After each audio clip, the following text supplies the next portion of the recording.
Hi mga day, magandang araw sa inyong lahat. Mag-voice over muna ako ngayon.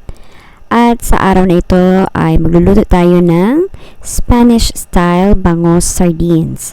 At ito naman ang kakailanganan nating sangkap para sa pagluluto.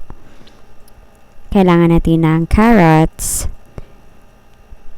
Kailangan natin ng bawang, olives, bay leaves, chilies, asin, whole peppercorn, oyster sauce, sweet pickles, canola oil, syempre yung bangos, tubig.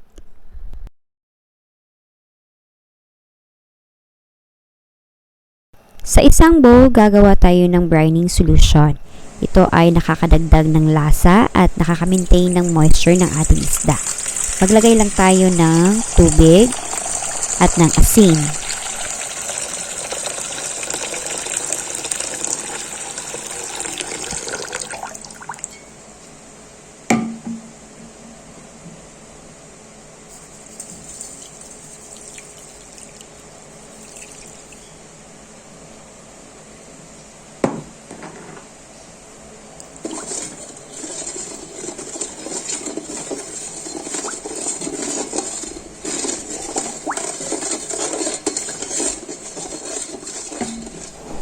At isoak natin isa-isa, o ibabad natin isa-isa yung mga bangus.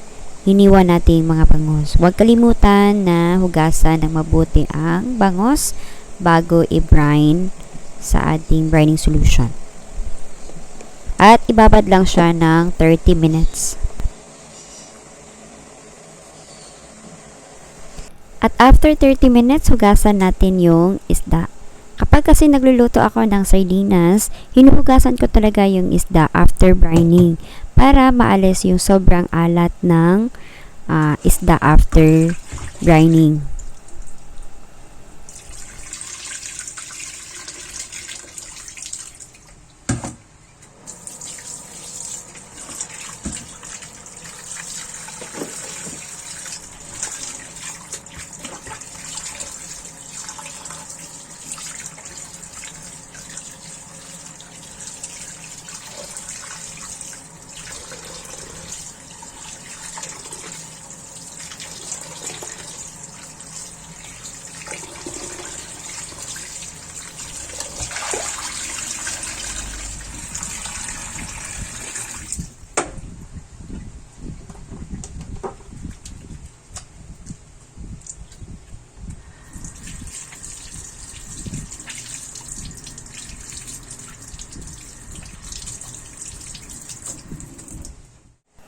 Prepare na natin yung pressure cooker. And I suggest na pressure cooker yung gamitin ninyo sa pagluluto ng sardinas para mas madali yung pagluluto ninyo at mas makatipid sa oras. Pero kapag walang pressure cooker, pwede rin kayong makapagluto ng sardinas.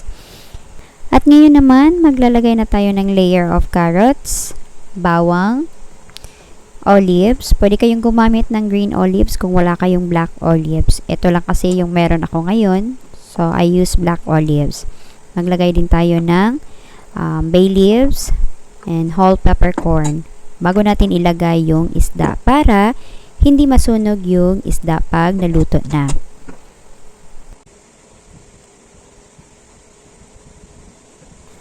At after ng first layer, gumawa tayo ng panibagong layer ng carrots, bawang. So, sundin lang kung paano ginawa yung unang layer. So, maglagay ng carrots, bawang, at iba pang seasonings, at yung isda. Na sa recipe ito, ang nagawa ko ay 2 kilong bangos. So, depende na sa inyo kung gaano karaming bangos yung lulutuin ninyo. Lagyan ng asin para sa pampalasa ng ating sardinas. At maglagay din tayo ng sweet pickles. So, depende sa inyo kung gaano karaming pickles ang ilalagay ninyo. Kasi yung pickles ay isa sa pampadagdag tamis at lasa sa ating sardinas.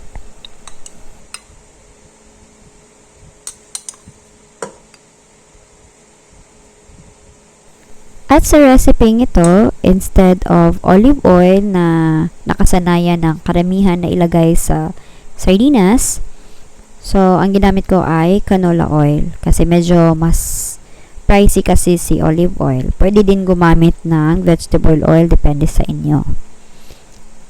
Naglagay din ako ng tubig kasi magre-reduce pa kasi yung ating oil para hindi masunog yung isda. At syempre yung ating oyster sauce na pampandagdag lasa. Pwede kayong gumamit ng patis or soy sauce. Pero mas nasasarapan talaga ako sa sardines kapag merong oyster sauce.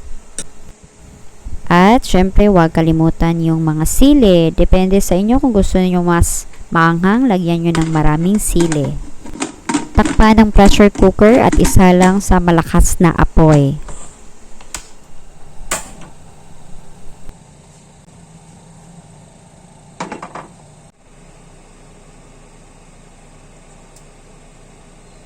Sa mga takot gumamit ng pressure cooker, ganito lang yan. Siguraduhin na nakalock yung pressure cooker natin. At once mag-start ng mag-whistle, dito lalabas yung pressure.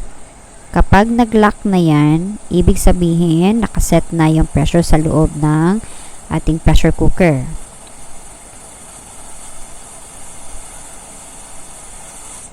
At kapag nakalock na yan, lower the heat setting.